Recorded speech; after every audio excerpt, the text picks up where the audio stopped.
ಇದು ಯಾವುದಿಲ್ಲ ಒಂದು ಪುಸ್ತಕ. ಇದೇನಿದು ಚಿತ್ರ? ಬೆಕ್ಕು. ಬೆಕ್ಕು ಯಾಕೆ ಹಿಂಗೆ ಕುಂತದ?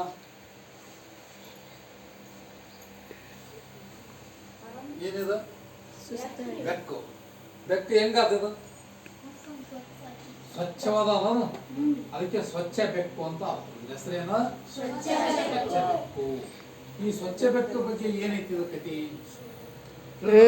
ಇವತ್ತು ಪುಸ್ತಕ ಪರಿಚಯ ಮಾಡ್ತಾ ಇದೀವಿ. ಪುಸ್ತಕ ಪರಿಚಯ ಹೆಂಗ್ ಮಾಡ್ಬೇಕಂತಂದ್ರೆ ಫಸ್ಟ್ ಇದನ್ನು ಕೈ ಹಿಡಿಬೇಕು. ಕೈ ಹಿಡಿದ ನಂತರ ಈ ಪುಸ್ತಕದ ಚಿತ್ರ ನೋಡಿ ಹೆಸರು ಹೇಳ್ತಕ್ಕಂಥ. ಹೆಸರು ಹೇಳಿದ್ರು ಕಂಚನ್ ಬ್ಯಾನರ್ಜಿ ಅಂತ. ಇದನ್ನು ಚಿತ್ರಗಳು ಬಿಡಿಸಿದವ್ರು ಯಾರು? ಚಿತ್ರಗಳು ನೋಡಿ, ಒಂದ್ಸಲ ಚಿತ್ರಗಳು ನೋಡ್ರಿ ಹೆಂಗ ಚಿತ್ರಗಳು ಅವಲ್ಲ. ಅದಕ್ಕೆ ಚಿತ್ರಗಳನ್ನು ಬರೆದವ್ರು ಯಾರು? ದೀಪ ಬಲ್ವಾರ್. ಯಾರು? ಹೌದಾ? ಸರಿ. ಇಲ್ಲಿ ಪುಸ್ತಕ. ಇದು ನನ್ನ ಮನೆ. ಇಲ್ಲಿ ನಾನು, ಅಮ್ಮ, ಅಪ್ಪ ಮತ್ತು ಚೀನಾ ವಾಸಿಸುತ್ತೇವೆ. ಇದು ನನ್ನ ಮನೆ. ಇದರೊಳಗೆ ಯಾರ್ಯಾರು ಇದ್ದೀವಿ? ಇಲ್ಲಿ ಕುರ್ಚಿ ಅಂತ ನೋಡ್ತೀವಿ ಹೆಂಗ. ಆದರೆ ತೊಡೆ ಏರಿ ಕೂರುವುದು ಅದಕ್ಕಿಂತ ಚಂದ ಅಲ್ಲವೇ? ಇದೇನ್ ಮಾಡುತ್ತೆ ಬೆಕ್ಕು? ಕುರ್ಚಿ ಇದ್ರೂ ಕೂಡ ಅದು ಏನ್ ಮಾಡ್ತತ್ತ? ಎಲ್ಲಿ ಕೂಡ್ತತ್ತ? ತೊಡೆ ಏರಿ ಕೂಡ್ತಿತ್ತು. ಹೌದಾ? ಚೀನಾ ನನ್ನ ಮತ್ತು ಅಚ್ಚುಮೆಚ್ಚಿನ ಗೆಳತಿ. ಚೀನಾ ನನ್ನ ಅಚ್ಚುಮೆಚ್ಚಿನ. ಆದ್ರೂ ಕೂಡ ಅದೇನೈತಿ? ಇಲ್ಲದೆ ಜಳಕ ಮಾಡಲಾರದೆ ಬೆಕ್ಕು ಹೆಂಗೈತದ? ಸ್ವಚ್ಛವಾಗಿ ಇರುತ್ತದೆ. ಪ್ರಾಣಿಯಂತೆ ನನಗೆ ಸ್ನಾನದ ಅಗತ್ಯವಿಲ್ಲ. ಪ್ರಾಣಿ ಅಂದ್ರೆ ಏನು? ನಾಯಿ. ನಾಯಿಗೆ ಬೇಕಾಗಿರ್ತಕ್ಕಂಥ ಜಳಕ ನನಗೆ ಬೇಕಾಗಿಲ್ಲ. ಆದ್ರೂ ಕೂಡ ನಾನು ಏನಿರ್ತೇನೆ? ಸ್ವಚ್ಛವಾಗಿರುತ್ತೇನೆ. ಹೌದಾ? ನಾನು ಬಚ್ಚಿಟ್ಟುಕೊಂಡಿರುವುದು ಯಾರಿಗೂ ಬಚ್ಚಿಟ್ಕೊಂಡು 1, 2, 3 ಅಂತ ಎಣಿಸಿಗಿಸದ ಏನ್ ಮಾಡ್ತದ? ನೀನು ಸಿಕ್ಕಾಕೊಂಡೆ ಅಂತ ಯಾರಿಗೆ ಅಟ್ಯಾಕ್ ಮಾಡ್ತದ? ಇಲ್ಲಿಗೆ. ಎಲ್ಲಾರ ಇಲ್ಲಿ?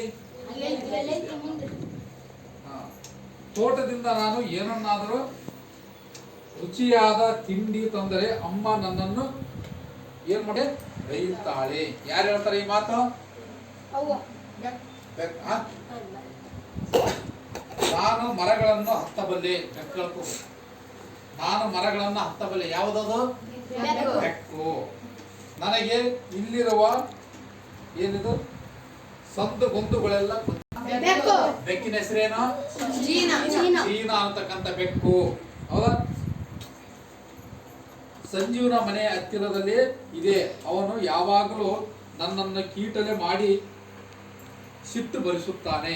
ಸಂಜೀವನ ಮನೆ ನನ್ನ ಪಕ್ಕದಲ್ಲಿರುವುದರಿಂದ ಆತನ ಏನ್ ಮಾಡ್ತಾನ? ಕೀಟಲೆ ಮಾಡಿ ನನ್ನನ್ನು ಸಿಟ್ಟು ಭರಿಸುತ್ತಾನೆ. ಹುಲಿಯು ಬೆಕ್ಕಿನ ಜಾತಿಗೆ ಸೇರಿದ್ದು. ಹುಲಿ ಹೆಂಗಿರ್ತದ? ಬೆಕ್ಕಿದ್ದಂಗಿರ್ತದ, ಸಣ್ಣದಿರ್ತದ ಬೆಕ್ಕು. ಆದ್ರೆ ಸೇಮ್ ಚಿತ್ರ ಅದೇನಿರ್ತದ? ಹುಲಿ ಇರ್ತದ. ಹೌದಾ? ಹೇಳಿರಿ. ಉಗುರು ಹೆಂಗ್ ಮಾಡ್ತಾ ಹಿಡಿದು ಕೆದಿರ್ತಪ್ಪ ಏನಾಗ್ತದ? ಮೈ ಎಲ್ಲರೂ ಇದು ಬಿದ್ದುಬಿಡ್ತ, ಗೇರ ಬಿದ್ದುಬಿಡ್ತದ. ಅದೇ ಬೆಕ್ಕಿಗೂ ಕೂಡ ಹಂಗೆ ಇರ್ತದ. ಆದ್ರೆ ಅದು ಏನ್ ಮಾಡ್ತದ? ಉಗುರುಗಳು ಅವಾಗ ಆ ಉಗುರು ಹೊರಗೆ ತೆಗಿತದ. ಹೊರಗೆ ತೆಗೆದು ಹಿಂಗೆ ಗೀಚು ಬಿಡ್ತದ. ಹುಲಿಗೂ ಹಂಗೆ ಇರ್ತದ. ಮೆಲ್ಲ ತಿರುಗಾಡೋದಾಗ ಏನ್ ಮಾಡ್ತದ? ಉಗುರು ಮಡ್ಚ್ಕೊಂಡ್ ಬಿಡ್ತದ. ಯಾವಾಗ ಬೇಟಾಡಕ್ ಶುರು ಆಗ್ತಾ ಅವಾಗ ಉಗುರು ಹೊರಗೆ ಬಂದ್ಬಿಡ್ತಾವ. ಅದಕ್ಕೂ ಬೆಕ್ಕಿಗೂ ಕೂಡ ಸೇಮ್ ಇರ್ತದ ಅಂತ. ಅದ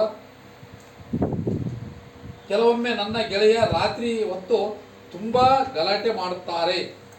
ಅಷ್ಟು ಹೊತ್ತಿಗೆ ನಾನು ಸದ್ದಿಲ್ಲದೆ ಹಾಸಿಗೆಯ ಮೇಲೆ ಮಲಗಿರುತ್ತೇನೆ. ನನ್ನ ಗೆಳೆಯ ಕೆಲವೊಮ್ಮೆ ಏನ್ ಮಾಡ್ತಾನ? ರಾತ್ರಿ ಹೊತ್ತು ಬಹಳಷ್ಟು ಗಲಾಟೆ ಮಾಡ್ತಾನ. ಆದ್ರೂ ಕೂಡ ಆತನ ಹೊದಿಕೆಯ ಮೇಲೆ ನಾನು ಹೋಗಿ ಮಲಗುತ್ತೇನೆ. ಯಾರು ಹೇಳ್ತದ? ಬೆಕ್ಕು ಹೇಳ್ತದ. ಬಾಲಗಳು ಮಾತನಾಡುತ್ತವೆ.